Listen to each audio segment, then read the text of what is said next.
남욕하면은 악한 씨앗이 심어지잖아요. 너무 신기하게 그 주적 있죠. 공공의 적. 우리가 설정했던 그 공공의 적.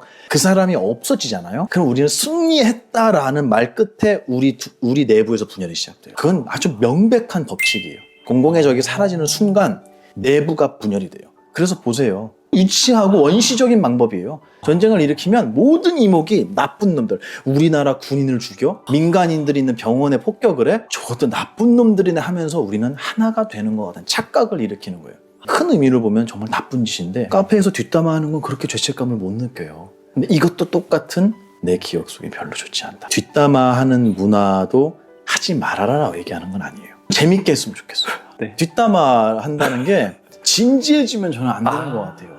그래서 정말 그 사람을 미워하게 되면 나만 손해잖아요. 그게 아니고 뒤에서 누군가의 이야기를 할 수 있겠죠. 유쾌하게 했으면 좋겠다. 그 사람 미워하지 말고.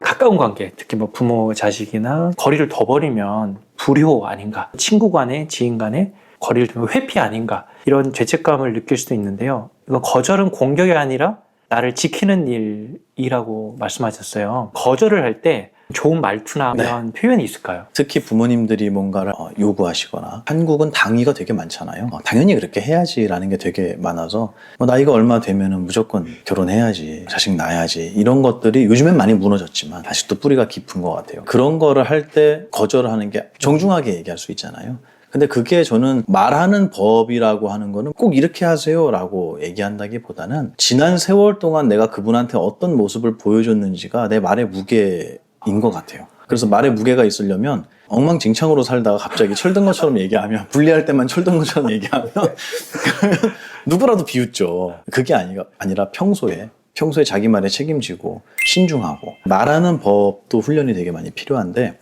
우리는 말을 잘하려고는 노력을 많이 해요. 그래서 언변이 뛰어나고 많은 사람들이 귀 기울이게 하고 사람의 마음을 움직이게 하고, 그런 방법론적인 말하기는 굉장히 많이 연습을 하고 책도 많더라고요. 저도 읽어봤어요. 말하기에 대한 책을. 이럴 때는 이렇게 말해라. 처음은 어떻게 시작하고 마무리는 어떻게 해라. 말할 때는 상대방을 항상 바라보고 뭐 적당한 제스처는 어떻게 하고 뭐 이런 방법론적인 얘기 많이 있어요. 네. 근데 저는 거기에 가장 기본이 되는 건 뭐냐면 진심 같아요. 제가 말을 너무 잘하고 싶어서, 저희 선배님이 계신데 스님이세요. 육군에 계시는데 네. 그때 4학년이셨고 제가 1학년이었는데 오리엔테이션 하는 날 와서 수강 신청하는 법, 대학생활 할 때 필요한 거, 오리엔테이션 이런 거 이제 선배들이 나와서 막 폼 잡고 얘기하잖아요. 근데 그때 보면 어른이에요. 왜냐면 난 아직 고등학생 마인드잖아요. 이제 1학년이니까. 네. 근데 말을 너무 잘하는 거예요. 아무것도 안 들고 와서 얘기하는데 네. 언변이 유려한 게 아니라 사람을 끌어당기는 뭔가가 있어요. 그리고 유머도 있고. 그래서 긴장을 바짝 하고 들었는데 웃으면서 너무 명확하게 뭘 해야 되는지가 딱 기억에 남는, 감동을 했어요. 나도 저렇게 하고 싶다라고 생각해서 큰 스님께 여쭤봤어요. 말을 잘하려면 어떻게 해야 됩니까? 언변이 훌륭해지려면 어떻게 해야 됩니까? 그랬더니 들으시자마자 바로 말씀하시는 게, 보마나 엄마들은 아기가 응애응애만 해도 기적인지 우유인지 잠인지 아픈 건지 다 알아 그러시는 거예요. 맞아요? 제가 다 여쭤보면 다 맞다. 아기가 응애응애 하는데 언변이 좋아서 그 말로 부모님한테 자기의 상태를 얘기한 거냐고 물어보시는 거예요. 언변이 좋아서 전해진 거냐고. 아니잖아요. 그럼 뭘까? 진심이야. 응애응애에 진심을 담으면 외부인도 알아듣고 엄마가 아니라 누구라도 알아들어. 말은 잘하는 게 아니고 진심을 담으면 너가 말을 더듬으면서 얘기해도 상대방은 느낀다고. 이게 저한테는 정말 큰 위안이자 힘이었어요. 저는 사회에서 상대방하고 대화하는 거, 부모님의 어떤 요구에 거절을, 정중히 거절을 하는 거, 이런 모든 거에 진심이 담겨야 된다고 생각해요. 어떻게 해라라는 방법론을 제가 말하고 싶진 않아요. 그런 건 세상에 너무 많고 대상에 따라서 그 방법론은 정답이기도 하고 오답이기도 하거든요. 그거는 중요한 게 아닌 것 같아요. 그런 요령을 배우는 거 말고요. 그것도 필요하겠지만 제가 말씀드리는 건 진심을 담는 말하기. 그거를 전 연습했으면 좋겠어요. 그 상대방에게 거칠해가 아니고요. 스님네들 중에도 처세를 얘기하시는 분들이 있어요. 틀린 말은 아니에요. 여기도 사회니까. 근데 저는 그분하고 대화를 하고 돌아서서 이렇게 생각했어요. 스님, 최고의 처세는 진심 아니겠습니까? 라고 제가 생각했어요. 누군가를 진심으로 대하면 그 사람은 뒤돌아서 다른 모두에게 나의 진심에 대한 얘기를 해주시지 나의 가식적인 모습은 보인 게 없잖아요. 그러니까 저는 그게 길게 보면 훌륭한 처세가 아닐까라는 생각을 해요. 상대방의 말을 거절할 때도 어떠한 방편으로 거절하느냐, 어떤 단어를 취사 선택하느냐가 아니라 나의 진심을 그냥 얘기하는 거예요. 사실 정말로 내가 당신 말씀대로 하고 싶은데 네. 지금 제 상태가 이렇기 때문에 너무너무 미안하지만 제가 이거는 이번에 못할 것 같습니다. 대신 다음번에 말씀하시면 제가 최선을 다해서 하겠습니다. 그냥 언변이 아니라 진심으로 나오면 그러면 상대방은 기분 나쁘지 않을 거라고 생각해요. 강아지도 알잖아요. 주인의 목소리, 그냥 어투 에 따라서 강아지도 저 사람이 지금 주인이 화가 난 건지 기분이 좋은지 내가 지금 객검을 요구해도 통할지 안 통할지 개들이 알아요 이거. 그래서 혼내면 숨어요. 잘못한 걸 알고 분위기가 안 좋다는 걸 아니까 숨어서 안 나와요 개집에서. 강아지들도 아는데 사람이 모르겠습니까? 저는 그거 진심을 믿어요. 그래서 거절하는 방법이라기보다는 진심을 다해서 상대방이 진심으로 대하면 저도 더 깊어지는 것 같아요. 부산에서 강의할 때 200 몇십 분 모여 있었어요. 네. 근데 질문을 하라 그러니까 이제 마이크를 잡고 질문을 하는데 젊은 분이요 30대 초반 경기도 어디에서 KTX를 타고 부산까지 왔대요. 강의 들으려고. 대단하시네요. 뭐가 그렇게 궁금하세요? 그래 여쭤보니까 남편하고 4년을 사귀고 결혼한 지 1년이 안 돼서 남편이 자살을 한 거예요. 근데 왜 죽었는지 몰라요. 그리고 그 결혼한 1년 동안 정말 미친 듯이 싸웠대요. 그러니까 거기에 오는 뭔가 이유가 있었겠죠. 남은 이 아내는 마음에 무슨 기분이 들겠습니까? 죄책감이죠. 이걸 도대체 내가 어떻게 받아들여야 될지 모르겠다. 이 얘기를 하는데 계속 우는 거예요. 그 사람을 보면서도 제가 대충 얘기를 한다? 전 나쁜 놈이죠, 그러면. 그 사람의 진심의 무게에 따라서 저의 마음도 당연히 그렇게 되는 것 같아요. 그리고 저는 배우자를 잃어본 적이 없잖아요. 그러니까 그분의 마음 몰라요, 저는. 솔직히 얘기해서. 네. 제가 다 아는 게 아니잖아요. 그 아픈 마음을 표현했을 때 그렇겠구나 정도지 그분의 마음은 전 이해할 수 없어요. 그 부분에 있어서 전 제일 속상해요. 그분의 진심을 공유할 수 없다라는 게 속상해요. 그렇다고 제가 결혼해서 그 똑같은 상황을 만들 수는 없잖아요. 그건 말이 안 되잖아요. 하지만 그분의 아픔이 어느 깊이인지 어느 무게인지는 제가 잘 모르겠지만 그 아픔이 정말 저 사람에게는 삶을 무너뜨릴 만큼 힘들구나라는 정도는 충분히 와닿잖아요. 그럴 땐 제가 대답을 굉장히 신중하게 해요. 당신 남편하고 전생에 악연이라서 그래요 라는 얘기를 먼저 꺼내지는 않아요. 얼마나 힘들겠냐. 당신 잘못 아니니까 자기한테 벌 주지 말라. 그 얘기 먼저 해드려요. 제가 얼마 전에 강의했을 때 언급했던 건데 부처님 제자 중에 가장 설법을 잘했던 부르나 존자. 이 부르나 존자가 말씀을 그렇게 잘했대요. 그래서 그 당시에 외도라고 하면 다른 공부를 하시는 분들이죠. 네. 그런 분들이 찾아온다는 거는 싸우자고 찾아온 거잖아요. 누구나 그렇잖아요. 싸우자고 온 거예요. 싸우자고 온 마음이 닫혀있는 사람을 마음을 열게 하고 네. 그 사람이 이 법을 이해하고 기뻐하게 만들 정도의 언변이었대요. 그러니까 저는 잘 모르겠어요. 그게 어느 정도인지. 부르나 존자가 말씀하시는 말씀의 단계가 있었대요. 첫 번째가 변제예요. 말씀 변자에 제주할 때 제자예요. 그러니까 말씀하시는 제주예요. 상대방이 외로우면 외로움을 달래줄 줄 아는 말을 하는 거예요. 누가 사기를 당해서 너무 고통스러워. 그럼 그 사람한테 너 죄는 사람 믿은 죄밖에 없는데 정말 마음이 힘들겠습니다. 라고 얘기를 하면 일단 그 사람은 고마워하잖아요. 근데 그게 아니라 내가 뭘 했어. 너 욕심 부리지 말랬지. 여기로 바로 들어가는 거예요. 요거는 두 번째예요. 그걸 고언이라고 해요. 쓸 고자의 말씀은 쓴소리예요. 사실은 이게 포인트예요. 우리가 얘기하고자 하는 것은 이게 포인트인데 우리는 앞에 변제를 생략하는 거예요. 네. 특히 가까운 사람일수록 이건 정말 우리 재고해 봐야 될 문제예요. 가까운 사람일수록 변제를 생략하고 고언으로 바로 들어가는 거예요. 거 봐, 내가 뭐래? 너 그럴 줄 알았어. 인과응보라고 들어봤냐? 이렇게 나오는 거예요. 소금 뿌리는 거예요, 거기다가. 그게 어떻게 보면 다음에는 그러지 말아라라는 교훈의 의미일 수도 있지만 그 사람은 너무 아프잖아요. 그 고민을 얘기하신 그분에게도 악연이에요. 고언을 바로 하면 이건 너무 한 번 더 짓밟는 꼴이고. 아이고. 제가 처음에는 이제 그런 말씀을 해드렸어요. 그리고 나서 제가 똑같이 얘기했어요. 이번에 남편 때문에 너무 힘드셨는데 그럼 다음 생에는 이제 보살님 차례예요. 갚아야죠. 이게 고언이에요. 그랬더니 싫대요. 갚기 싫대요. 이 인연 자체가 싫대요. 아픈 인연이. 그러면 어떻게 해야 되겠냐 라고 제가 말씀을 드렸어요. 마지막이 뭐냐면 당신이 실수를 했던, 몰라서 그랬던, 악의로 그랬던 그 모든 것은 지나가서 남은 게 없다고. 하나도. 당신 잘못 아니라. 죄책감에서 벗어나게 해주는 거예요. 그게 공이에요. 딜공. 변제와 고언과 공의 순서로 말씀하셨대요. 싸우자고 온 사람에게. 당신 그렇게 생각할 수 있어요. 당신 얘기 들어보니까 그것도 일리가 있는 얘기네요. 변제예요. 근데 저는 스승님께 이렇게 배웠습니다. 그래서 당신이 말씀하신 거기에는 이런 부분이 차이가 있을 수 있겠네요. 그리고 공. 뭐냐면 나 헛공부했구나 라고 그 사람이 생각을 한다면 그 법을 공부했기 때문에 이 자리에 와서 우리 인연이 되지 않았습니까? 그러면 그것도 고마울 일 아니겠어요? 이게 뭐냐면 공을 설명하는 거예요. 죄책감이 남지 않게 해주는 거예요. 이 3단계로 얘기했대요. 2600년 전 얘기예요. 그리고 그게 경에 그대로 나와요. 누가 그걸 배우냐는 거예요. 어느 초등학교 교과서에 친구들과 그렇게 얘기하라고 알려주냐는 거예요. 저는 이게 교과서에 실려야 된다고 생각해요. 이게 어떻게 종교예요? 이게 어떻게 교주가 있고 교리가 있고 신도가 있는 이 종교학에서 얘기하잖아요. 네. 저는 이 범주에서 불교는 제발 좀 빼줬으면 좋겠어요. 한국 불교는 그 안에 들어갈 수도 있어요. 하지만 이 원래 부처님의 가르침은 제발 그 종교 영역에서 좀 빼달라. 현재 불교는 종교 영역에 들어갈 수 있지만 원래 불교는 종교는 아니었던 것 같다 라고 저는 그래서 이렇게 맨날 떠들고 다녀요. 그 얘기를 전해주고 싶어서. 그러니까 지금 말씀하신 것처럼 항상 상대방의 입장을 먼저 배려하고 그 사람의 아픈 부분, 네. 힘든 부분 그런 거를 먼저 보듬어 줄 줄 아는 여유가 있는 사람은 그 사람의 말에 진심과 무게와 여러 가지 방편이 저는 다 조합이 될 수 있다고 생각해요. 근데 그게 아니라 그냥 바로 2단계로 고원으로 들어가는 분들은 나는 조언을 했는데 사람들은 다치는 거예요. 이건 아니잖아요. 요즘 가만히 보면 변제만을 해주기를 바라는 분들이 있어요. 스님들한테 요구하는 분이 있어요. 저는 그거는 반쪽 같아요. 그렇게 잘 안 해요. 지금 당신의 상처에 반창고를 붙이는 게 뭔 의미가 있겠냐고.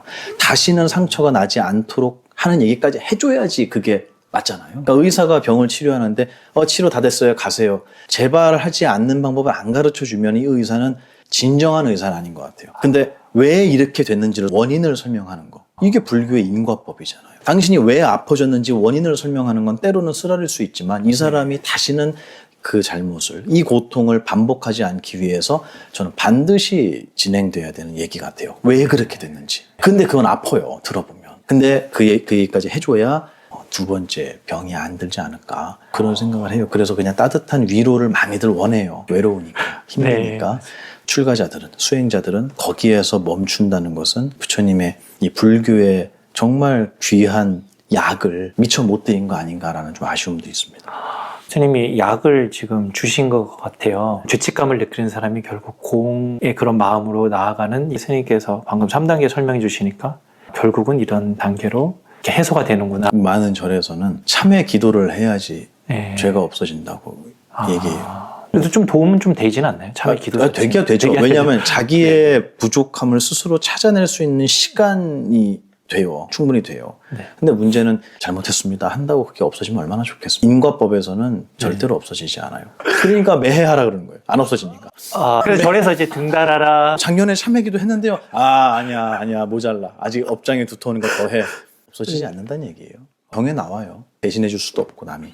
기도한다고 없어지지도 않고. 이거는 씨앗을 뿌렸으면 거기에 대한 열매를 고스란히 받아야 되는 거예요. 그래서 힘든 일이 왔을 때 저는 그렇게 생각해요. 숙제 하나 했다. 저 그렇게 생각해요. 왜 나한테 이런 일이 오지? 올만 아닐 것 같겠지. 내가 기억 못할 뿐이 씨앗을 심었으니까 왔겠죠. 저는 그걸 믿어요. 인과법을 믿어요. 그러니까 왜 너 때문에 그래 라는 거에서는 쉽게 벗어나시더라고요. 이 생각을 하니까. 그리고 나서 그 일을 겪었을 때는 숙제 하나 했구나 라는 생각이 들면은 훨씬 가벼워지고 그렇습니다. 제가 얼마 전에 얘기 들었는데 상담학을 전공하신 교수님인데 네. 그 상담학 전공하신 분이 남편이 회사 다니면서 너무 힘들어 하셨대요. 그래서 자꾸 그 사인을 보낸 거예요. 나 정말 매일매일 힘들고 아무 의욕이 안 생기고 잠만 자고 싶고 요 사인을 자꾸 보낸 거예요. 징후들이 있거든요. 근데 이분은 이제 그때 당시에는 상담 전공을 하신 분이 아니었던 거예요. 일반 주부였던 거예요. 거기서 딸인가 아들인가 하고 아빠 앞에서 막 춤을 추면서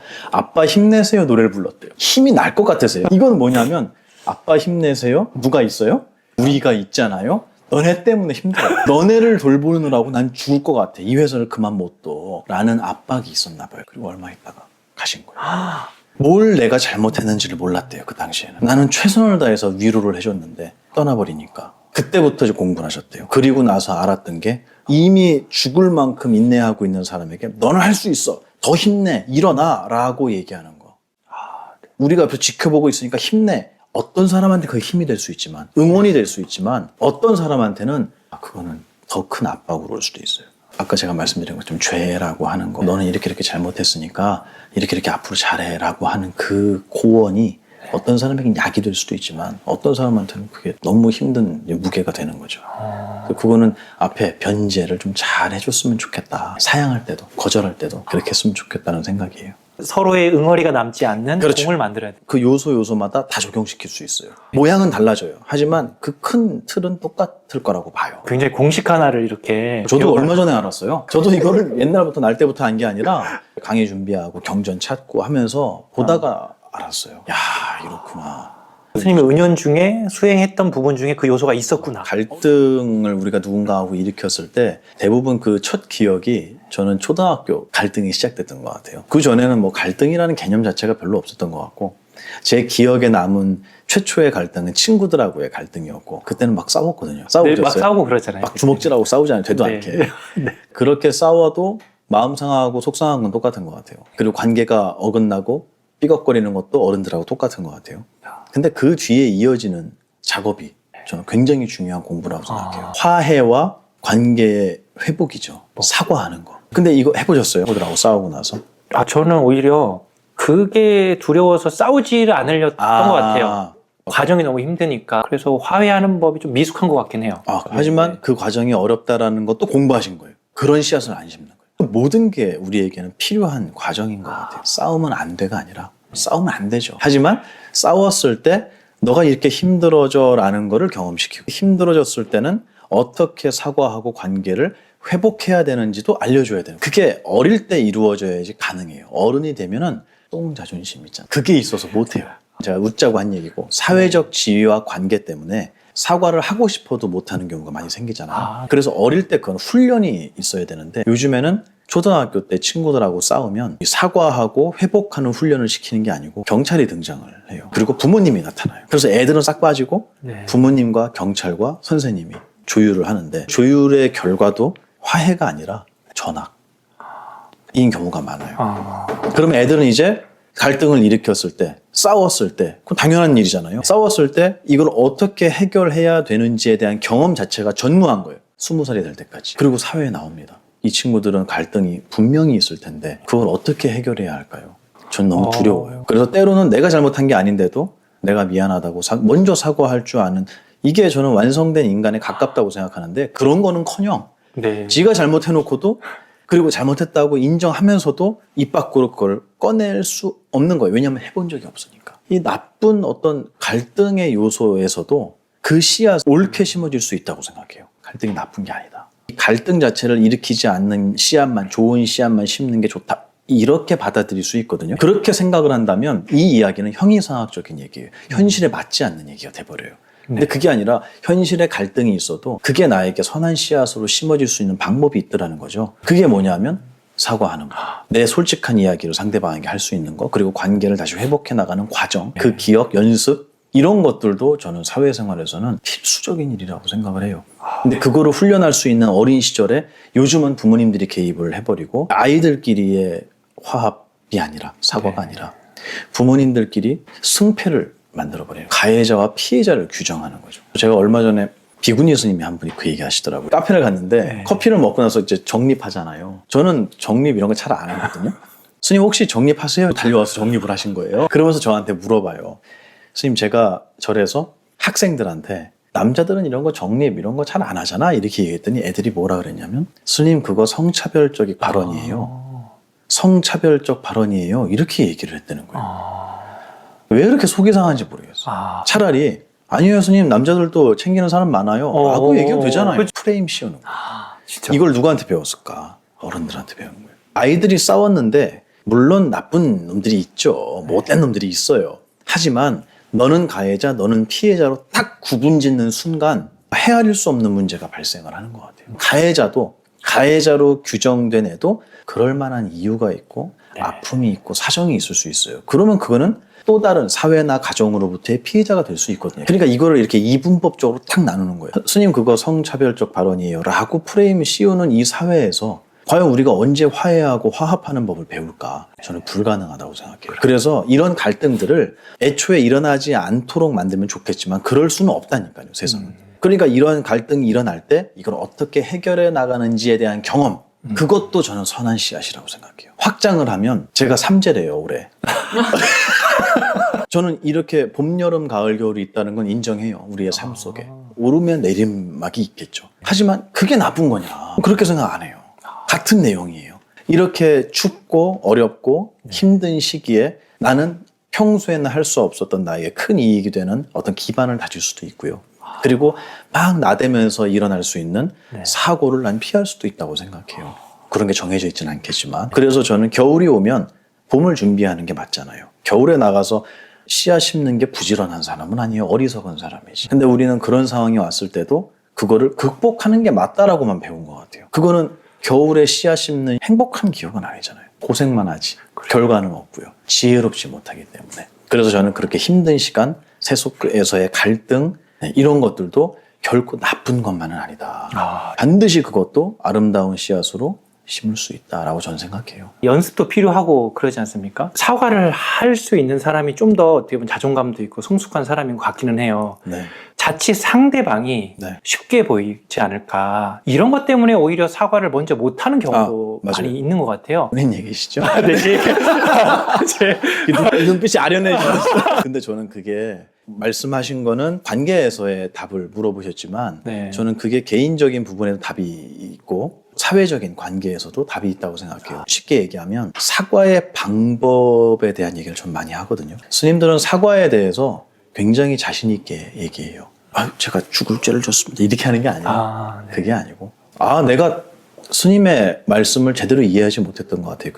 그때 당시에 제가 감정에 빠져서 이러이러한 상황이어서 내가 감정적이어서 스님의 말씀을 이렇게 오해한 것 같아요를 명확히 표현해요. 상대방의 눈을 보고 죄송합니다. 죽을 죄를 졌습니다. 이게 아니고 사과는 비굴함이 아니거든. 그래서 제가 강의에서도 얘기했지만 사과는 패배가 아니다. 내가 졌어가 사과가 아니거든요. 이거는 아름다운 용기 있는 사람이 하는 손을 먼저 내미는 제스처잖아요. 잡고 안 잡고는 또 그 사람에게 달려있어요. 그건 나에겐 중요하지 않아요. 그래서 사과하는 방법이 어떠냐에 따라서 사람들이 사과를 받아놓고도 그 사람이 커 보이기도 하고 그 사람이 초라해 보이기도 한 것 같아요. 사과한다. 그러면 우리의 머릿속에 떠오르는 어떤 이미지가 있는데 그 이미지를 조금 저는 개선했으면 좋겠어요. 사과는 당당한 어른이 먼저 하는 거죠.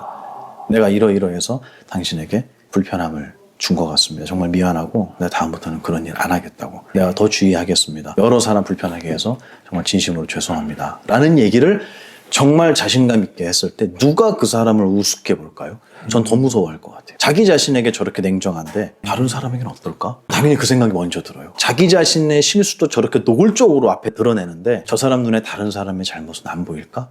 다른 사람의 잘못을 지적을 안 하는 거예요. 너무 무섭죠. 너무 큰 사람이에요, 그 사람은. 우리 팀장님의 질문에 답이 벌써 된 것 같아요. 사과하는 방법. 아주 차분하게, 명확하게 그 사람의 눈을 똑바로 쳐다보고 나의 잘못을 객관적으로 드러내놓고 이 부분에 대해서는 내가 정말 미안합니다. 내가 생각을 이렇게 못했습니다. 당신의 마음도 이해합니다. 이거를 명확하게 얘기하는 거. 이거는 사과의 방법인 것 같아요. 그러니까 스님들이 하는 사과가 분명히 그래요. 불교에서는 자자와 포살이라는 게 있잖아요. 포살은 여러분이 모여서 스님들이 스승님을 뵙고 부처님 말씀을 들으면서 그동안 어떻게 살아왔는지를 스스로 반성하는 시간이고 자자라는 것도 마찬가지예요. 자기의 잘못을 스스로 드러내요. 그리고 다른 사람이 나의 잘못을 지적하는 것도 들어요. 그게 아니고요. 는 없어요. 그 옵션은 없어요. 대답에. 예, 알겠습니다. 왜냐하면 내가 아무리 그게 아니었더라도 저 사람에겐 그렇게 비춰졌다는 거예요. 그냥 그 사실만 알면 돼요. 그건 굉장히 자신감 있는 사과 같아요. 그런 게 이루어질 때 저는 화합할 수 있다. 이게 이제 개인적인 부분이고 사회적인 부분에 있어서 사과라고 하는 것도 그것도 교육의 일환인데 아까 말씀드린 것처럼 사과한 사람은 진 거야 라는 교육이 있어요. 엄마들이 그렇게 가르쳐요. 미안하다고 얘기하지 마라. 넌 잘못한 거 없으니까. 이게 세속이 이게 행복한 거냐고요. 그게 아니라 넘어진 사람에게 괜찮으세요? 안 다치셨어요? 이렇게 하고 시작해도 되거든요. 손해보지 않을 길을 먼저 찾는 거예요. 근데 저는 그게 온 세상 사람들의 기본적인 마인드 같아요. 사과도 마찬가지예요. 누군가 사과를 하면 갑자기 자기가 갑이 된 줄 알아. 사과를 받으면. 이거는 잘못된 교육 아닐까. 사과하는 사람의 용기와 그 사람의 마음을 헤아리고 괜찮습니다 라고 손을 잡아줄 수 있는 마인드도 좀 있어야 되잖아요. 근데 그런 여유가 없는 거죠. 사회적 책임 같아요. 가정에서부터 교육시키고 특히 형제나 부모님들에게 내가 실수했을 때 이러이러한 부분에 있어서는 정말 내가 미안합니다. 어머니 죄송해요. 아빠 죄송해요 라고 얘기하고 그거를 꾸중으로 마무리하는 게 아니라 용기 있게 사과해서 정말 멋있다. 너 역시 내 딸이야, 내 아들이야, 자랑스러워 하고 칭찬으로 마무리하는 기억이 한 번, 두 번 쌓이면 얘는 정말 건강하게 클 거예요. 근데 그게 아니고 너가 뭘 잘못했다고 사과하냐. 누군가가 사과를 했을 때 거봐 제가 진 거야. 너가 이겼어. 라는 교육이 있다면 세상은 더 사과라는 걸 찾기 힘들겠죠. 부모가 그런 기준을 좀 세우면 예. 세상은 좀 달라지지 않을까라는 생각. 그래서 이 영상을 많은 네. 부모님들이 보셨으면 좋겠어요. 어떤 분은 그래요. 너는 장가도 안 가놓고 뭘 그렇게 잘난 척을 하냐 그러는데 근데 이거는 제가 부모라서가 아니라 저에게 교육을 시키셨던 스승님들의 교육법이에요. 이거를 그대로 적용을 시킬지 안 시킬지는 보시는 분이 판단해서 취사 선택하시면 되는 거예요. 하지만 저는 정답을 말씀드렸다고 생각하고 그런 교육을 받을 때 내 자식도 아닌데 쓴소리를 하기는 어렵거든요. 그리고 내 부모도 아닌데 잔소리를 받아들이기도 어렵거든요. 근데 이게 불교에서 이 불가에서 사제 관계, 스승과 제자 관계에서 이게 원만하게 이루어지고 피 한 방울 안 섞인 많은 사람들이 화합할 수 있는 결과를 만든다면 저는 이 교육법은 의미 있는 거라고 생각해서 제가 이렇게 소개를 드립니다. 용기 있게 사과하세요. 용기 있게 알겠습니다. 좋은 씨앗을 심을 수 있을 것 같습니다. 맞습니다. 네. 진심을 말하기에 서툴다라는 말씀도 되지만 난 진심을 얘기해도 상대방에게 안 통하는 경우에 내가 진심을 잘 얘기 못하나라는 생각을 할 수도 있어요. 문이 닫혀 있는데 얘기해놓고 내가 말을 잘 못해서 그런가? 라고 할 수도 있잖아요. 진심을 잘 얘기하지 못하는 것 같아 라는 건 겸손한 표현이시고 저는 그걸 어디서 봤냐면 강아지들한테 발견을 해요. 강아지들이 이제 개껌 주면 이렇게 물고 지 집에 들어가서 먹는 애들이 있어요. 왜 그럴까요? 내가 줬잖아요, 근데. 내가 줬잖아. 예의상 내 앞에서 먹어줘야 되는 거 아니에요? 내가 줬는데 그걸 물고 지 집에 들어가서 나와서 먹으라고 개껌을 잡으면 으르렁거리고 내 거야 이거. 그건 내 거야. 이럴 때 저는 진심이 통하지 않는 게 느껴져요. 굉장히 실망스럽고 배신감이 느껴지고 내 앞에서 맛있게 먹으면 하나 더 줄 수도 있는데 나는 그런 진심을 갖고 있는데 얘는 뺏길 걸, 저 사람은 내 걸 뺏어갈 수 있는 사람이라고 생각하고 계집으로 들어가는 거예요. 내 진심이 안 통한 거잖아요. 제가 웃자고 얘기했지만 이게 사회에서 그대로 전 적용된다고 봐요. 나는 그 사람에게 잘해준다고 했는데 그 사람은 그게 잘하는 게 아니라 목적이 있어서 그렇게 한다라고 생각하는 분이 있어요. 제가 외부에서 의료봉사를 매해마다 진행을 하는데 뭐 수액 봉사도 해드리고 다 해드려요. 노인들이 많이 오시잖아요. 90 몇 세 할머니 이제 성함 다 적고 의사 진료 다 받고 혈압 혈당 다 재고 그리고 나서 이제 수액 처방이 돼서 들어가는데 그러니까 이제 개인 정보가 의사들한테 갈 거 아니에요. 98세인가 되는 분이 오셨어요. 최고령자. 근데 그분이 정말 코가 땅에 닿는다는 표현이 저는 그때 보고 이해가 됐어요. 정말 코가 닿겠더라고요. 안 그래도 꼬부라져 계신데 자기 100년 만에 이런 거 처음 맞아봤대요. 처음이래, 처음. 그런 분도 있는가 하면 어떤 분들이 그래요. 이렇게 맞으면서 지루하잖아요. 그럼 앞에 있는 할머니들끼리 얘기하는 이거 왜 놔주는 거야? 이렇게 물어봐요. 몰라요, 그분들은. 말 필요도 없고 그냥 맞고 건강하시면 되잖아요. 왜 놔주는 거야? 그랬더니 앞에 있는 분이 절에 와서 등 다르라고 놔주는 거지. 그러는 거예요. 스님들이 해주는 거 아니냐 이거예요. 그때 진심이 안 통한다는 걸 느꼈어요. 근데 저는 그때마다 실망하진 않아요.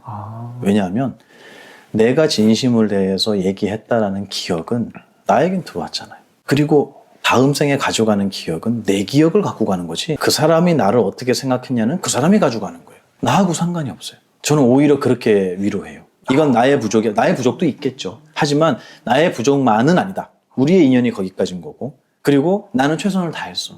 이거는 당신이 어떻게 받아들이든 내 진심이었어. 그걸 오해를 하든 이해를 하든 그건 미안하지만 당신 몫이기 때문에 내가 거기까지 손이 닿진 않아. 하지만 나는 최선을 다해서 솔직한 나의 이야기를 했다라는 기억은 내가 가져가는 거잖아요. 저는 그게 씨앗 같아요. 그래서 제가 강의할 때도 오해하는 분 되게 많아요. 얼마 전에 제가 얘기를 했는데 강의할 때도 이 속세의 나이가 정말 중요한 것 같아요. 제가 하소연을 한 적이 있어요. 잘 모르는 분들이 보면은 어린 놈이 잘난 척하고 까분다 이렇게 생각하시는 분이 많더라고요. 예수님 진짜 또 원래 나이보다 더 젊어 보이시기도 칭찬이에요. 그리고 제가 막 근엄하게 폼 잡는 건 아니잖아요. 편안하게 얘기를 하니까 더 그렇게 보이실 수도 있죠. 근데 저는 그거를 듣고 내 진심을 들어주는 게 아니라 원래 이 세상은 그래요. 무슨 얘기를 하느냐가 아니라 누가 얘기를 하느냐가 왜 그렇게 중요한지 모르겠어요. 그래서 저는 개인적으로 좀 안 좋아하는 게 옛날에 유명했던 작가나 정치인이나 이런 사람들이 얘기한 명언 이런 거 있잖아요. 저 그거 보면 웃어요. 우리 할아버지가 다 얘기하셨던 거거든요. 저희 할아버지 1930년생이시거든요. 다 얘기하셨어요, 그분이. 귀 따갑게 얘기하셨던 거예요. 근데 그 밑에 뭐 이렇다 해놓고 역사적인 사람의 이름을 붙여놓으면 그 말에 갑자기 무게가 실리는 거예요. 근데 실제로 그 사람이 얘기 안 한 명언이 너무 많대요. 만들어진 거고요. 그렇지만 우리는 그게 중요한 게 아니라 그 내용이 중요한 거잖아요. 네. 그 내용의 무게를 담기 위해서 위인을 붙였는지는 모르겠어요. 네. 그것도 하나의 방법일 수 있죠. 하지만 저는 안 붙여도 이 내용만 가지고 무게를 느낄 수 있는 사람들이었으면 좋겠어요. 그게 저는 진심이 통하는 사회라고 생각해요. 나의 진심을 누가 얘기하느냐가 아니라 무슨 이야기를 하느냐에 귀 기울이는 사람들이 많다면 내가 부족해서 그런가라는 생각을 안 하셔도 될 것 같아요. 그런 사람은 위축되지 않아요. 자랑스럽고 당당하고 항상. 객검을 줬을 때 제가 기대한 게 있었던 거예요. 그 친구들한테. 고맙다는 인사까지는 제가 바라진 않았지만 앞에서 맛있게 먹어주길 바랬는데 헛구 들어가는 배신감이 되게 내 진심이 전해지지 않은 원인을 나에게서 찾는 경우도 있지만 사회적으로 서로가 진심을 느낄 줄 아는 마음의 문이 좀 많이 닫혀있다라는 생각이 들고 아까 봉사 얘기 잠깐 했지만 다 그렇게 얘기해요. 뒤로 생기는 게 있으니까 하지 이걸 괜히 이렇게 돈을 몇천만 원씩 들여가면서 해? 뒤로 다 생기는 게 있는 거야. 이게 마치 세상을 되게 잘 아는 것인 양 얘기를 하는데 저는 얘기하고 싶어요. 안 생겨도 하는 사람은 있어요. 미안하지만. 그런 사람들만 보고 사셨나 봐요. 하지만 아무 이익이 없어도 세상의 이익을 위해서 봉사하고 희생하고 후원하는 사람도 있습니다. 이 세상은 그런 사람들이 끌고 가는 거예요. 라고 저는 얘기해 주고 싶어요. 그 얘기 들으면 다들 그렇게 얘기해. 이렇게 얘기할 거야. 아마 그분은 다 알아요. 저는 뭐라고 할지. 하도 당해갖고. 그렇다 하더라도 우린 진심으로 해야 되잖아요. 우리를 그렇게 본다고 거기에 맞춰줄 필요는 없거든요. 왜 내 진심을 몰라줘라고 싸울 필요도 없어요. 나는 진심이니까. 나는 솔직하니까. 그런 사람도 세상에는 많다라고 저는 믿고 싶어요. 스님이 이렇게 세상을 밝히고 계시군요. 그랬으면 좋겠어요. 그 진심이 전해지지 않는다고 그 사람이 이해하시는 것으로만 너무 따라가려면 네. 내 본질이 너무 힘들어요. 오염되잖아요. 왜곡 아무리 따라가도 그분은 만족하죠. 왜냐면 애초부터 빗둘게 보는 연습을 하고 계시는 분들이 많거든요. 어떻게 해도 안 되는 거예요. 그냥 나는 나대로 그냥 계속 진심을 하면 되는 거네요. 그래서 그거를 저희 큰 스님께서 이런 표현을 하셨어요. 나는 나대로 진심을 계속 표현한다. 나는 나의 기회를 솔직하게 계속 고집해서 간다라는 게 되게 외로워요. 때로는 조명받고 칭찬받고 고맙다고 인사받고 싶은데 나의 진심대로 했을 때 그 기대했던 바가 돌아오지 않을 때 되게 외롭고 쓸쓸하거든요. 저도 많이 느꼈어요. 옛날에 치악산을 스님들이 올라간 적이 있어요. 악자가 붙은 산은 좀 험해요. 그래서 거기로 올라가는데 스님들이 몇 분 좀 뒤쳐졌어요. 좀 늦게 오시는 거예요. 큰 스님하고 저하고 둘이 맨 앞으로 간 거예요. 근데 안 오니까 잠깐 쉬었다가 기다렸다 가자, 같이 올라가자 그러시는 거예요. 그래서 알겠습니다. 계곡길이었어요. 옆에 깊은 계곡이 이렇게 파여져 있고 계곡 따라 올라가는 길이 있잖아요. 능선길이 있고 계곡길이 있잖아요. 그 계곡 쪽으로 큰 바위가 이렇게 튀어나와 있었어요. 그래서 그 바위 위에 올라가고 잠깐 기다렸어요. 봄이었어요, 그때. 큰 스님께서 그러시는 거예요. 여기 바위 밑에 꽃 봤냐고 물어보세요. 근데 못 봤거든요. 못 봤는데요? 가서 봐봐. 그걸 봤더니 바위가 이렇게 툭 튀어나와 있으니까 여기 밑에는 계곡이고 이렇게 파여 있잖아요. 어떻게 보셨는지 거기에 하얀색 꽃인데 한 손톱만한 게 이렇게 빠글빠글 피어 있는 거예요. 저한테 뭐라 그러시냐면 너 내가 얘기하기 전에 못 봤지? 여기 올라가면서 저 꽃 본 사람이 있을까? 아니요. 아무도 없을 것 같은데요. 그러면 저 꽃은 거기 왜 피어 있는 거냐? 이렇게 물어보시는 거예요. 아무도 안 봐주잖아요. 그럼 왜 피어 있는 거죠, 거기 걔는? 아무도 안 봐주어도 꽃을 피우는 이유는 걔는 꽃이니까. 자기 일을 하고 있는 거예요. 누가 봐줘야 꽃은 아니에요. 못 봐도 자기 일을 하고 있잖아요. 저렇게 살다 가면 안 되냐고 그러시는 거예요. 저는 그 말씀이 너무 큰 가르침이었어요. 꼭 누군가의 조명을 받고 칭찬을 받고 인정을 받고 나의 진심이 통해서 그 사람에게 감사의 어떤 엎드려서 고맙다고 인사를 받아야지만 내가 성공한 건가? 아니잖아요.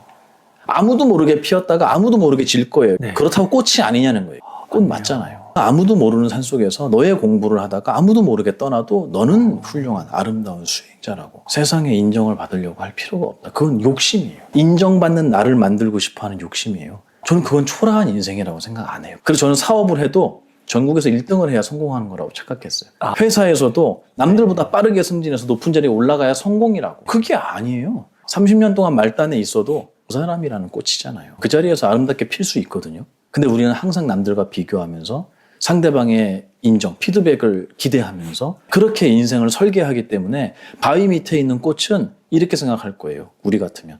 난 가망이 없어. 나 인생 리셋하고 싶어. 나 이렇게 열심히 최선을 다해 꽃을 피웠는데 파리, 벌 이런 것만 날라와. 난 망했어. 왜 이 자리에 씨앗을 떨궈준 우리 부모는 도대체 왜 그랬을까? 그럴 것 같아요. 근데 그 말씀이 저한테는 되게 큰 용기였어요. 아무도 안 알아봐줘도 돼요. 전 충분히 자신 있고 아름다운 꽃이라고 전 느껴요. 이 자리에 계신 팀장님, 우리 다 전부 다 대표님과 전부 다 각자의 자리에 피어있는 꽃이라고 생각해요. 틀린 말은 아니죠. 저는 맞는 말만 해요.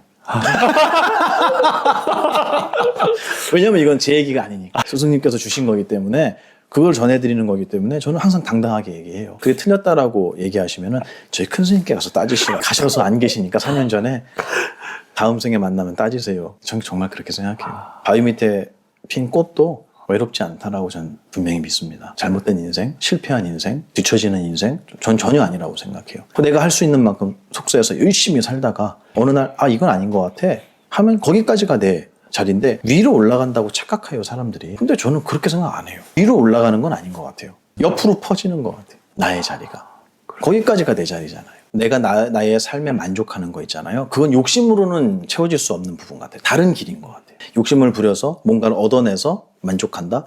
욕심이라는 길의 끝에 만족은 없는 것 같아요. 그러니까 전혀 다른 길이라고. 욕심을 내지 말아라 이게 아니라 불교는 그렇지 않다고 제가 말씀드렸잖아요. 욕심의 단계가 있을 뿐이에요. 욕심을 수준 낮게 쓸 수도 있지만 정말 귀하게 쓸 수도 있잖아요. 비근한 예로 환경을 망가뜨리면서 자기 욕심을 채우는 사람도 있어요. 그거는 되게 수준 낮은, 질 나쁜 욕심 같아요. 네. 욕심이라는 능력을 되게 하찮게 나쁘게 쓰고 있는 것 같고 이 욕심을 세상 사람들의 행복을 위해서 욕심을 내는 사람도 저는 있다고 보거든요. 그거는 욕심이라는 우리 정신의 능력을 멋지게 쓰는 거잖아요. 그 차이만 있지 욕심은 나쁜 거 좋은 거라고 얘기할 수는 없는 것 같아요. 우리 정신의 능력이죠. 마치 칼은 죄가 없지만 의사가 들면 사람 살리고 강도가 들면 사람 죽이기도 하잖아요. 네. 칼에 뭔 죄가 있겠어요? 네. 전 그게 욕심 같거든요. 근데 이 능력을 사용하는 것에 있어서 만족이라는 건 없는 것 같아요. 큰 스님도 그러셨어요. 일을 마치고 가는 사람은 어딨냐고 하다가 가는 거지 다. 그 정답 같아요. 그래서 큰 스님이 이렇게 말씀하셨어요. 우리에게 수행자에게 목적은 사라졌다. 우리에게는 방향만 남았다. 이렇게 말씀하셨어요. 목적은 성패라는 이름을 항상 달고 있어요. 목적을 이루었다. 네. 목적을 이루는 것에 실패했다. 그건 목적이라는 단어의 속성 같아요. 성패를 항상 꼬리표를 달고 다니죠. 근데 방향은 성패가 없어요. 그냥 가는 거예요, 글로. 이번 생에 못하면 다음 생에 또 하면 되니까. 그래서 수행자는 목표가 있으면 안 되고 방향만이 남아야 된다. 이렇게 설명하셨거든요. 목표는 항상 대부분 실패예요. 평이상학적인 얘기라고 저는 생각 안 해요. 그거를 마음속에 담고 사는 사람은 훨씬 여유롭고 만족할 줄 알고 아름다울 것 같아요. 농담으로 제가 요즘에 명상 이런 것들이 의무 교육이 되어야 한다라는 목소리가 커요. 사실 불교 용어는 아닙니다. 그래서 대장경을 찾아봐도 명상이라는 단어는 몇 개 안 나와요. 거의 안 나와요. 그리고 우리가 알고 있는 이 명상이라고 하는 것은 대부분 서양에서 진행된 명상을 역수입하는 꼴이에요. 제 개인적으로는 좀 불만이에요. 우리가 이미 가지고 있는 거는 왜 들여다보지 않고 서양에서 유행하는 거를 이미 한참 됐어요. 90년대부터 유행하는 거를 이제서야 도입을 하는데 저는 어떤 기분이 드냐면 비판적인 얘기지만 우리가 학교 다닐 때 윤리 수업 들으셨죠? 그래서 대표님 윤리적이 되셨어요? 아르마리 지식으로서는 배울 수 있어요. 그리고 윤리 공부를 하면서 그래 나도 이런 사람이 돼야지는 될 수 있지만 현실적으로 되냐는 거예요. 안 되잖아요. 저는 명상을 해도 마음 수양을 한다고 하더라도 모르겠습니다. 그때는 마음이 편해질 수 있을지 몰라도 나의 인생은 바뀌는 게 조금 더 없다. 이게 제가 굉장히 비관적으로 비판적으로 보는지는 모르겠지만 이 부분에 있어서 또다시 헛발질을 하는 건 아니냐. 돈과 시간을 들여서 어떤 세속의 유행을 따라서 이런 정신적인 가르침의 흐름을 그렇게 결정하는 거 아니냐라는 우려도 좀 있어요. 오히려 훨씬 현실적인 이런 이야기들이 대한민국에서 먼저 자리를 잡아서 저는 얼마든지 외국에 수출될 수 있다고 생각하거든요. 이런 건 없어요. 제 얘기가 아니라고 말씀드렸잖아요. 불경에 나와 있는 이야기를 오늘날의 말로 바꾸어서 설명을 하는데 이 얘기가 어디 있습니까 할 때 불경 여기에 나와 있습니다를 증명할 수가 있으면 얘기는 끝난 거잖아요. 네.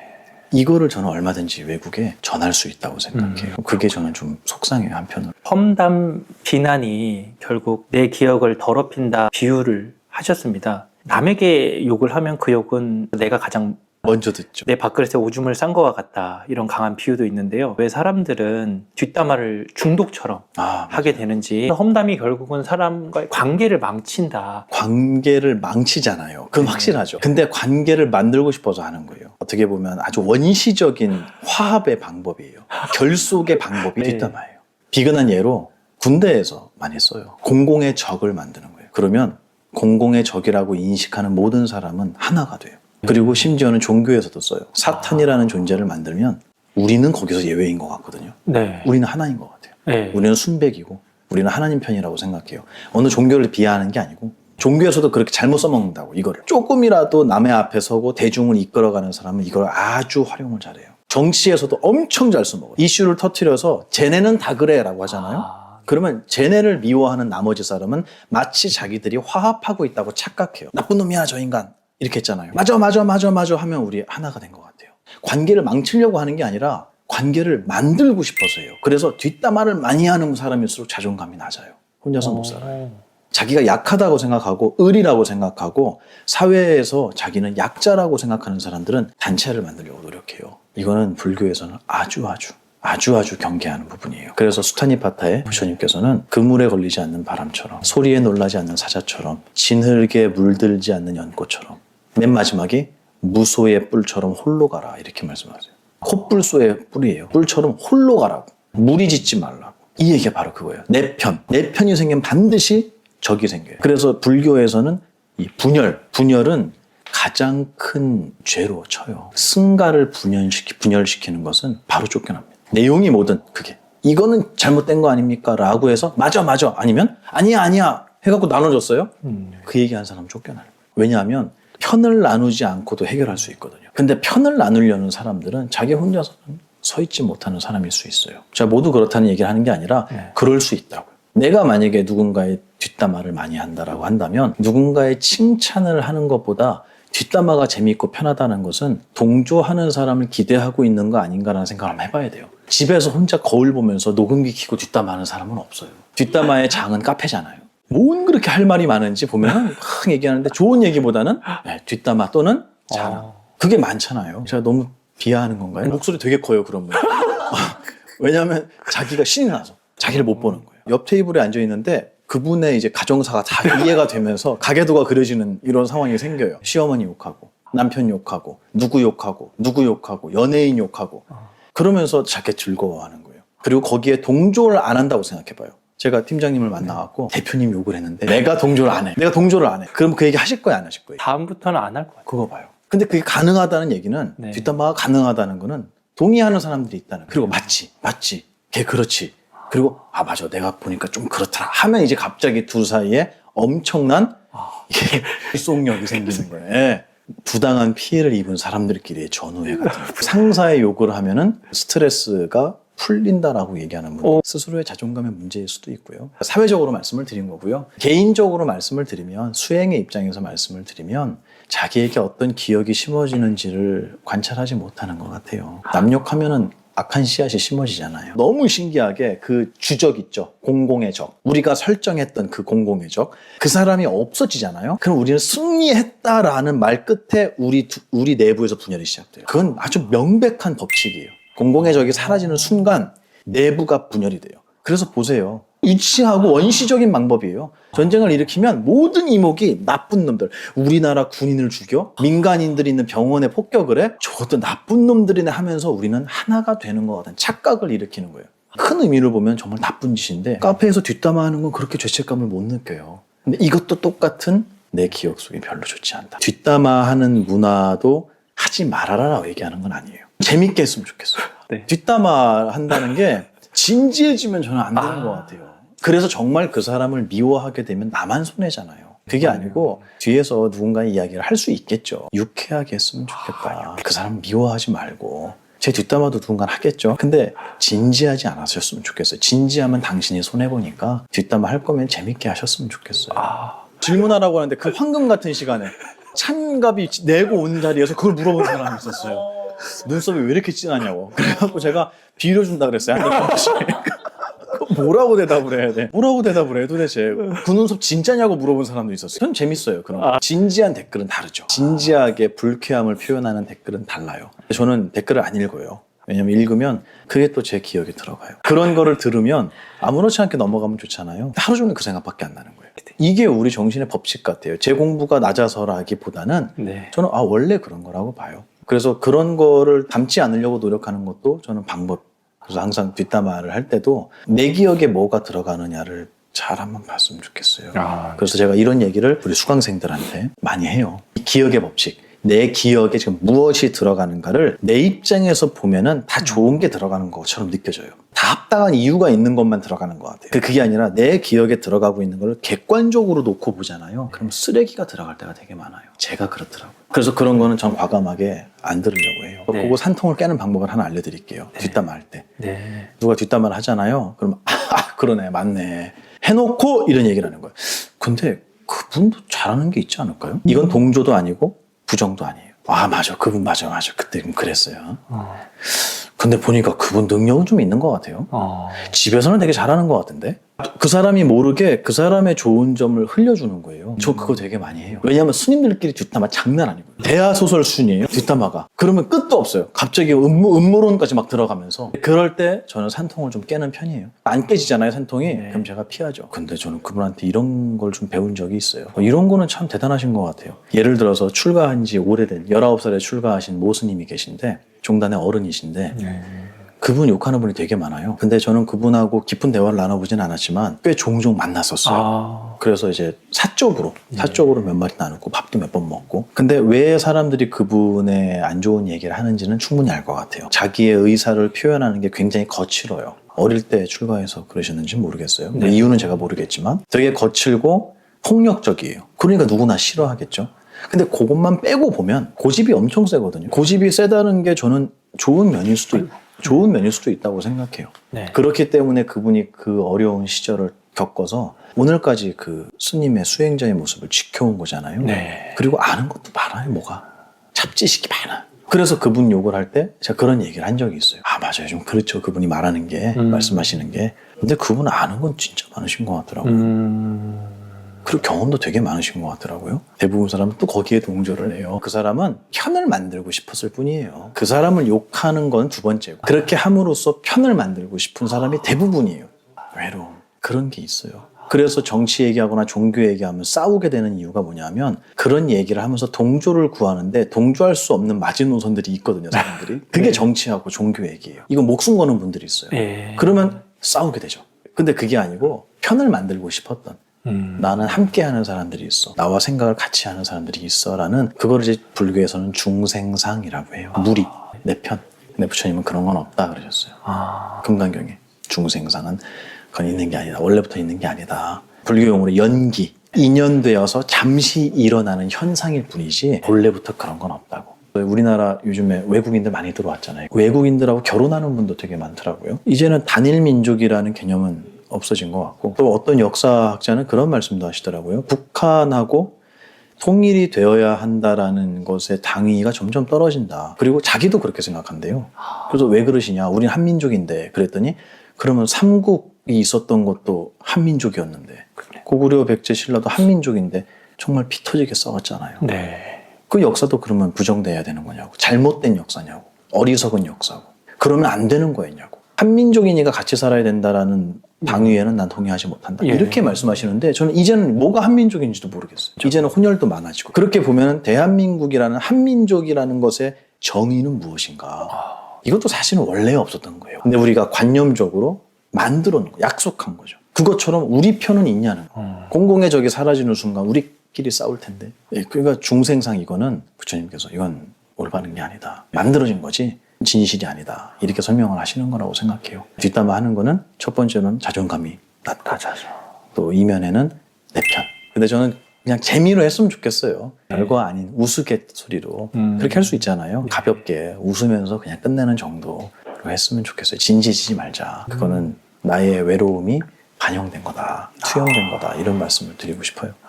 전 진심이 제일 중요하다고 생각해요. 그때 흔들려서는 안 돼요. 너희들이 나를 어떻게 판단하든 나는 내 자리에서 피는 꽃이야. 그리고 시간 지나면 니네끼리 싸울걸? 이런 마음의 자신감이 좀 있어야 돼요. 근데 우리는 항상 남의 눈에 비춰진 나를 자기로 삼는 연습을 많이 했어요. 그걸 사회적이라고 표현할 수도 있어요. 근데 지나치게 사회적인 훈련을 많이 하다 보니까 진짜 나는 없어지고 남들의 눈에 비친 나만이 나에게 남아있는 거예요. 그러니까 평가에 의한 나죠. 그걸 자기로 삼는 연습을 한 거예요. 하이닉스. 네. SK 하이닉스 맞죠? 청주에 공장이 엄청 큰 게 있는데 반도체 공장이. 거기에서 그 부장을 맡고 계신 분이 우리 수강생이 있어요. 근데 그분은 직원이 10명, 11명인가 했는데 10명 정도 되는데 학벌이 제일 낮은 애가 서울대래요. 다 외국계 대학을 나와요. 학벌이 제일 낮대요, 서울대가. 근데 그 중에 하나 자기가 1년에 가장 힘든 시기가 걔네들 고가를 매길 때가 제일 힘들대요. 무조건 1등부터 꼴등을 매겨야 된대요, 자기는. 근데 어떤 친구를 B를 줬대요. 근데 걔가 저녁에 자기한테 전화를 해서 잠깐 부장님 보자 그러더래요. 그냥 별 생각 없이 만났대요. 그 B 때문에 만나자고 한 거예요. 근데 억울하다는 얘기를 할 줄 알았대요. 그게 아니라 태어나서 처음 받아봤대요, B. 평생. 2등을 처음 해봤대요. 뭐라 그러냐면 이거를 어떻게 받아들여야 되냐고 물어보더래요. 어떻게 받아들여야 되죠? 얼마나 불쌍해요. 뭘 어떻게 받아들여요? B지. 그냥 받아. 그냥 받아들이면 되지. 우리는 B만 돼도 영광이다. 근데 그분은 그게 안 됐대요. 너무 놀랬대요. 스님 세상이 이렇습니다. B 받을 수도 있잖아요. 근데 네. 그거를 자기로 삼은 거예요. 와. A를. 자기는 A였던 거예요, 평생. 네. 그러니까 B를 받으니까 어떻게 이걸 이해해야 되느냐고. 내가 뭘 잘못했죠? 뭘 잘못했겠지. 그게 뭐 중요해요? 다음번에 잘하면 되지. B는 사원이 아닌가요? 사원이잖아요. B도 있고 C도 있는데 네. 뭐 그게 그렇게 큰 일이겠냐고 우리는 얘기할 수 있지만 그 사람은 그게 아니었던 거예요. 그러니까 사회적인 평가, 다른 눈에 비친 나라는 것을 자기로 삼는 연습을 너무 오래 해왔기 때문에 그런 얘기 들으면 되게 많이 꽂혀요, 여기 가슴에. 근데 전혀 신경 쓰지 마세요. 그게 실제적으로 나의 부족함을 지적하는 내용이면 귀담아 들어야 돼요. 근데 그게 아니라 야 누가 너 이런 얘기 하던데? 이거는 전혀 신경 쓸 부분이 아니고 저에 대해서 얼마나 많은 얘기가 들어오겠어요. 이렇게 얘기할게요. 우리 보살님을 비난하는 사람은 질투하는 사람이라고 생각하세요. 전 그 생각 되게 많이 해요. 왜냐하면 그 사람이 가볍고 하찮은 사람이면 뒷담화 안 해요. 무시할 수 없는 사람이기 때문에 험담을 하는 거예요. 누군가가 나를 경계하기 때문에 나의 흠을 잡으려고 하는 거예요. 내가 바보 같고 아무것도 아닌 공기 같은 사람이면 누가 욕을 하겠습니까? 근데 무언가 송곳 같고 우리 낭중지추라고 하잖아요. 어느 주머니에 넣어도 삐져나올 것 같은 애면 조명받고 집중받을 것 같은 사람이면 그 사람의 흠을 잡으려고 대부분 해요. 그 비난을 그렇게 해석해 주시면 좋겠어요. 아 그래? 내가 무시할 수 없는 사람인가 보네 라고 생각하시면 쉽게 이겨내실 수 있을 거라고 봐요. 이건 제가 하나의 방편을 그냥 알려드린 거예요. 저도 하도 그런 얘기를 많이 듣기 때문에 내가 무시할 수 없는 사람인가 보다. 존재감이 있는 사람인가 보다. 그러니까 나에 대한 주제가 뒤에서 있었겠지 라고 생각하시면 좋겠어요. 경에 시간이 해결한다고 나와요. 진실은 시간이 증명한다고 시간이 필요해요. 그건 아니야 라고 얘기를 한다고 해도 오히려 더 인정하는 거예요. 맞아요. 우스갯 얘기지만 제 고등학교 동창이 그때 당시에 이제 인터넷이 막 보급이 될 때예요. 그때 당시에 방에서 컴퓨터로 야한 사진을 보고 있었대요. 저한테 한 얘기예요. 방 문이 뒤에 있었던 거예요. 네. 그러니까 방 문을 열면은 걔 모니터가 보이는 거예요.